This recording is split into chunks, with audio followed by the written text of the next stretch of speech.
on the table over there is a list of the support groups. Some of them are in Spanish, Chinese, so that if you have an issue with language, it doesn't only have to be in English. So that plus our basics class, which is aimed at people whose children are 17 and under, would definitely be of help to any parent who has or is seeing a situation like that.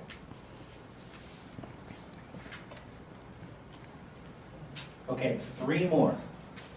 Pat Dwyer, how is Innovation 7 related to Innovation 6, newly released inmates?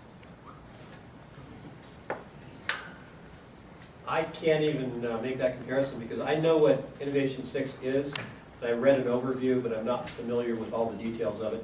I know that it has to do with reentry planning and helping people as they're coming out of custody situations, and that it's utilizing faith-based groups in the community to perform that function. It's the program is under development right now. So it's I guess one major difference is the target populations. One target population would be people coming out of custody to try to get them reintegrated into society and get them engaged in housing and treatment and things like that. Innovation 7, on the other hand, will be an across-the-board response to every single mental health call and suicide-related call that the city of San Jose encounters in a 1-year period, and maybe longer, as long as the people give consent at the time of first contact. So we're going to have to do a lot of training with the officers on how to get consent and explain the program. And we would anticipate that we'll be responding to the majority of the calls they get. That's our hope. So that's not really as specific a target population as number 6. We're going across the board. We will find people with the right language and cultural skills to respond to that family's needs. And we hope to respond to the majority of 2,000 calls in the first year.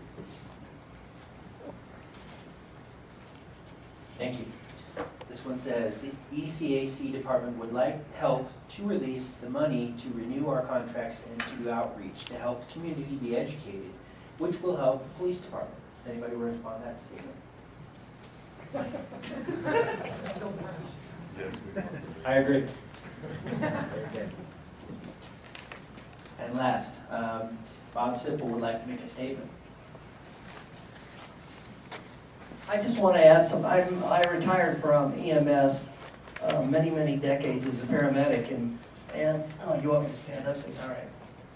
Many, many decades as a paramedic, and obviously that is very much a portion of what is being said tonight, because oftentimes when a police officer accosted or put somebody in a hold or whatever the case may be, they oftentimes ended up in the back of our ambulance. But my point being is, when I first started, I was very, very surprised at some of the things that Jorge mentioned, that some cultures don't have a word for mental illness, some don't want to talk about it. There are cases that actually occurred where I would go into a home and the doors and windows would be barred from the inside, and there may even be concertina wire around the outside of the house.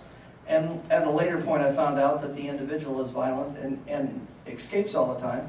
The family thought nothing of it because they had lived and dwelled with him for so long. And oftentimes the thing that I found most, of course, and makes common sense, is that an individual, whatever their problem is, acts differently when they're around family and friends. And when they're accosted by strangers, they oftentimes act differently. There are many cases that I responded to where people were thought to be violent for whatever reason, mentally ill, on drugs, etc.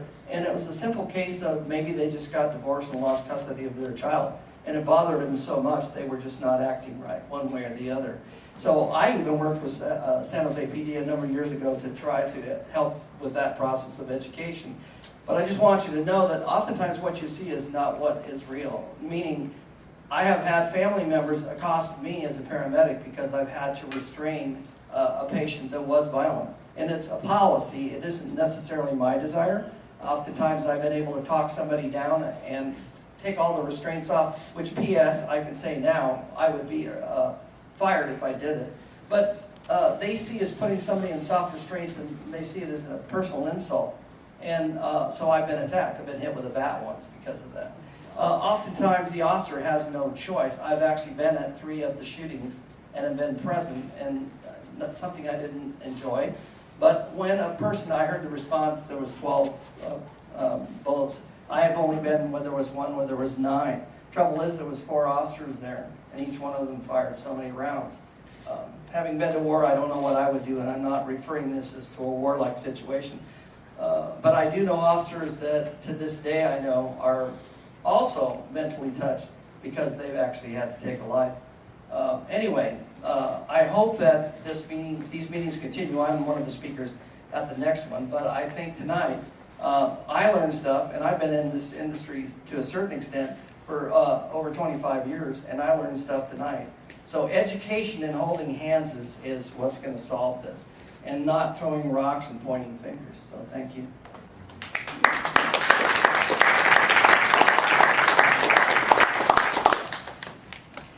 I want to thank all of you for coming tonight, but before we close, I would like Clifford to explain a little bit more from himself about the group that helps the mental health.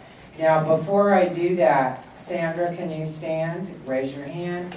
If you have not signed in, please do. We want to be able to get a hold of you, to work with you, to include you in future meetings, maybe as a presenter.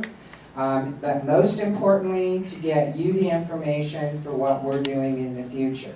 So after this gentleman, Clifford, is kind enough to tell us very quickly about his group, I would like to thank the panel members. So go ahead, Clifford, and thank you for coming. Thank you. I'm Clifford Young, and I'm with the ECCAC, the African Heritage Mental Health Outreach Component, one of the 7 groups that outreach into our particular communities, because we've come to realize that we are underserved. There's been a lot of denial and a lot of misunderstandings.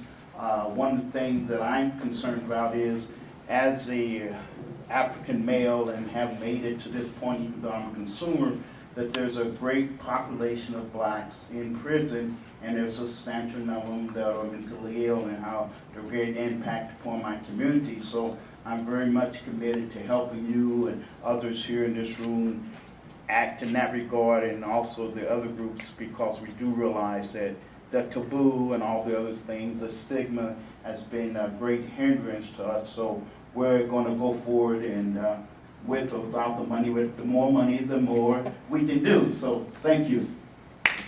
Members of this group, stand up again so we can see you. ECCAC. Y'all. Can we give them a big round of applause for doing the work they do? Please stand. Wonderful. Thank you so much. Now, very quickly, don't forget to take your ticket and clock out there so you don't have to pay. There's extra bottled water and candy. Please sign in. And members of the panel, please stand so we can salute you. Big hand.